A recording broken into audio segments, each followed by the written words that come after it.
نبی پاک فرماتے ہیں میں سو رہا تھا، چھت پہ فرشتے آئے. بات آپ نے سنی ہوئی ہے، صرف کچھ نظریات معراج کے والے سے عرض کرنے ہیں، چند نظریات.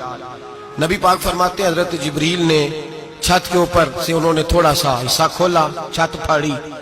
ہمارے نا دیہاتوں میں لکڑی کی جو چھت ہوتی تھی نا، اس پہ ایک بندہ بھی اگر چلتا تھا نا تو گھر کے جو بزرگ ہوتے تھے کہتے تھے پتہ کرو چھت پہ بندہ ہے کوئی. ایک آدمی فٹافٹ بزرگ جاگ جاتے تھے، کہتے پتہ کرو بھائی، بلکہ ساتھ والے کو آواز دیتے تھے، دروازہ کھولتے تھے. ہوتا تھا کہ نہیں ہوتا تھا؟ ہو جاتا تھا نا. او بھائی 1.5 پونے 2 لاکھ بندہ چھت پہ چلے. اللہ کے رسول فرما رہے میں سو رہا ہوں، چھت پھاڑ دی. حضرت جبریل آ گئے. نبی پاک صلی اللہ علیہ وسلم کے پاس 70 ہزار فرشتہ ساتھ ہے، آ کے کھڑے ہو گئے. میکائیل سے اسرافیل سے مشورہ کر رہے ہیں حضور کو کیسے جگائیں. نبی پاک فرماتے ہیں میں سو رہا ہوں. حالانکہ بخاری میں لفظ ہے، نبی پاک فرماتے ہیں میری آنکھیں سوتی ہیں، دل تو میرا ہر وقت جاگتا رہتا ہے. نبی کریم سید عالم صلی اللہ تعالی علیہ وسلم فرماتے ہیں میں سویا رہا. اب حضور آرام کہاں کر رہے تھے؟ زمین پہ. آرام کہاں کر رہے تھے؟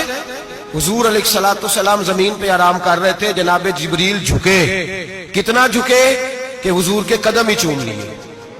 نبی پاک کے قدم تو کتنا جھکے ہوں گے جی؟ رکوع تک. جی میں نہیں جی گل کی سجدے دی، تساں کیتی جی، فتوا لگا تواڈے تے لگنا جی. کہاں تک لگی؟ کہاں تک جھکے؟ اعلیٰ حضرت کہتے ہیں حضرت جبریل نے سجدہ نہیں کیا نبی پاک. میرے اعلیٰ حضرت کا کمال یہ ہے کہ شریعت بھی بچ جاتی ہے اور عشق کو بھی پورا سکون مل جاتا ہے. اعلیٰ حضرت فرماتے ہیں جناب جبریل نے سر پہ تاج پہنا تھا اور تاج میں موتی لگے ہوئے تھے. وہ موتی نبی پاک کو سجدہ کرنے لگ گیا. وہ موتی نبی پاک کو دیکھے. فاضل بریلوی کے قلم کا حسن فرمانے لگے تاج روح القدس کے موتی جنہیں سجدہ کرے. تاج روح القدس کے حضرت جبریل کے سر کے تاج پہ جو موتی ہیں وہ نبی پاک کو سجدہ کر رہے ہیں. نبی کریم یہاں کوئی بندہ، اب تو خیر لوگ ہاتھ بھی کسی کے چومتے ہیں تو خود نہیں اوپر ہوتے، ہاتھ ہی اوپر کر لیتے ہیں. اب تو مزاج ہی بدل گیا ہے. فرمایا رسول کریم صلی اللہ تعالی علیہ وسلم کے لیے جبریل جھکے تو پیروں تک، اور نبی پاک علیہ السلام کے قدم چومے. حضرت جبریل نے حضور جاگے، اٹھایا نبی کریم کو اور کہا یا رسول اللہ، رب آپ کی ملاقات کا شوق رکھتا ہے، اللہ آپ کی ملاقات کا شوق رکھتا ہے. حضور فرماتے ہیں مجھے اٹھا کے تو جبریل حتیم میں لے گئے. اور پھر یہ بخاری کے لفظ ہے، فرمایا یہاں گلے سے لے کر ناف تک میرا سینہ کھولا، میرا دل نکالا، آب زمزم میں رکھا. اس لیے نہیں کہ نبی پاک کے دل کو برکت حاصل ہو جائے، اس لیے کہ آب زمزم کو برکت حاصل ہو جائے. امتی رج رج کے پیئے کہ یہ وہ والا زمزم ہے جس نے ہمارے مصطفیٰ کے قلب اطہر کو چوما ہوا ہے. نبی پاک صلی اللہ علیہ وسلم فرماتے ہیں میرے سامنے کھولا اور میں دیکھتا بھی رہا. دل کھل گیا، سینہ کھل گیا اور میں دیکھتا بھی رہا. اور نبی پاک فرماتے ہیں خون بھی نہیں نکلا، اس لیے کہ حضور کی حقیقت نور ہے، نبی پاک کی حقیقت نور ہے. ورنہ بشر کے حضور اگر صرف بشر ہوتے تو کٹ بھی لگے تو خون نکل آتا ہے. میرے رسول کریم سید عالم صلی اللہ علیہ وسلم فرماتے ہیں پھر جبریل امین مجھے براق پہ بٹھانے لگے. خچر سے چھوٹا تھا، گدھے سے بڑا تھا اور بجلیوں کا بنا ہوا تھا. جہاں اس کی نظر جاتی تھی وہاں اس کا قدم جاتا تھا. نبی کریم فرماتے ہیں مجھے بٹھانے لگے تو میں رک گیا. میں نے کہا میں نہیں بیٹھتا. یا رسول اللہ کیا ہوا؟ فرمایا اللہ فرماتا ہے یوم نسوق المجرمین الی جہنم وردا، جب آپ کے امتی نکلیں گے قبروں سے تو ڈنڈے مار مار کے لے جائے جائیں گے. پہلے رب میرے ساتھ وعدہ کرے کہ جب میرے غلام قبروں سے نکلیں گے تو انہیں بھی براق عطا کرے گا. پہلے وعدہ کرے. حضرت جبریل کہتے ہیں میں وہیں کھڑا تھا. رب کریم نے کہا چل وعدہ کر لے، یوم نحشر المتقین الی الرحمن وفدا، محبوب جب تیرے فرما بردار قبروں سے نکلیں گے تو میں سب کو براق عطا کر دوں گا، سب کو براق دے دوں گا.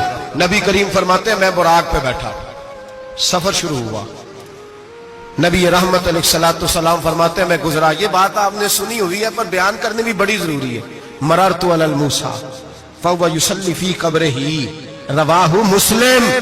او خدا کے بندو، اللہ تبارک و تعالی ہدایت کا نور دے. کہاں بیٹھ کے قرآن و سنت پڑھتے ہو؟ کیوں نہیں عقیدے کو سمجھتے؟ نبی کریم علیہ السلام نے فرمایا میں معراج کی رات گزرا. یہ سنی کان کھول کے سنے، دل کھول کے. صحیح مسلم کی حدیث فرمایا میں معراج کی رات گزرا تو حضرت موسیٰ اپنی قبر میں کھڑے ہو کے نماز پڑھ رہے تھے.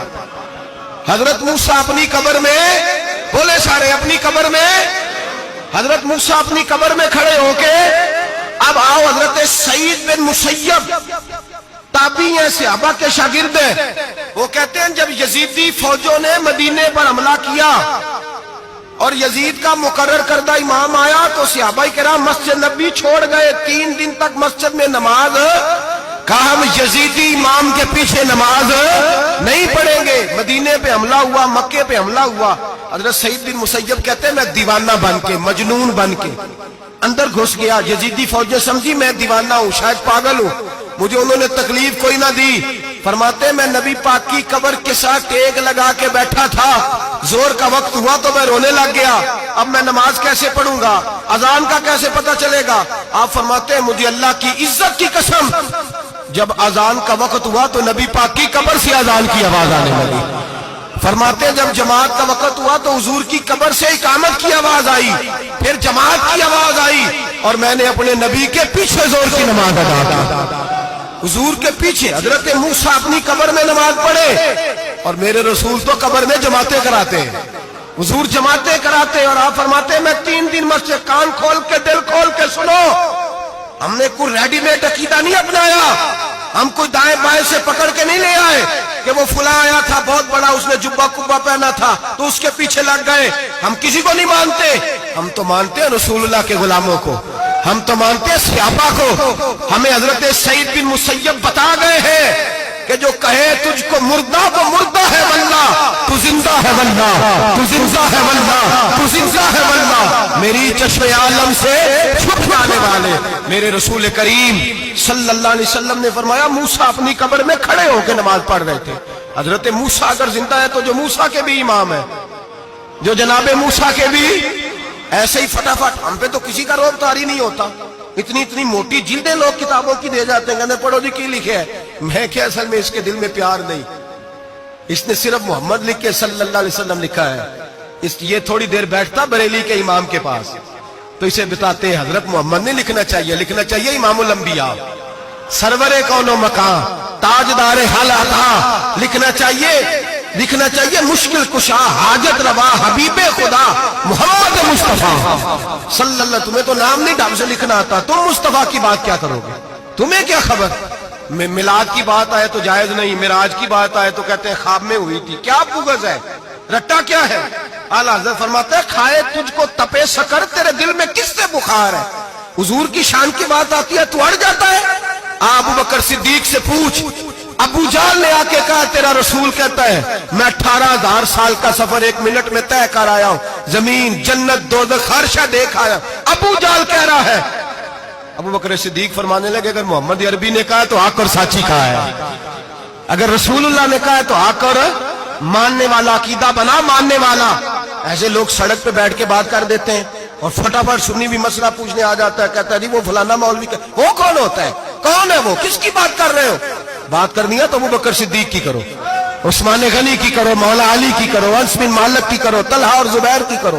ہم کسی دائیں بائیں والے شخص کی بات نہ کرتے ہیں نہ سنتے. ہم پہ نہیں کسی بندے کا روب طاری ہوتا, ہم کہ چل دوڑ جا, ہم تجھے کیا سمجھتے ہیں. ہم تو سمجھتے ہیں اس کو جس کی بات سے رسول اللہ کی پیار کی خوشبو آتی ہے.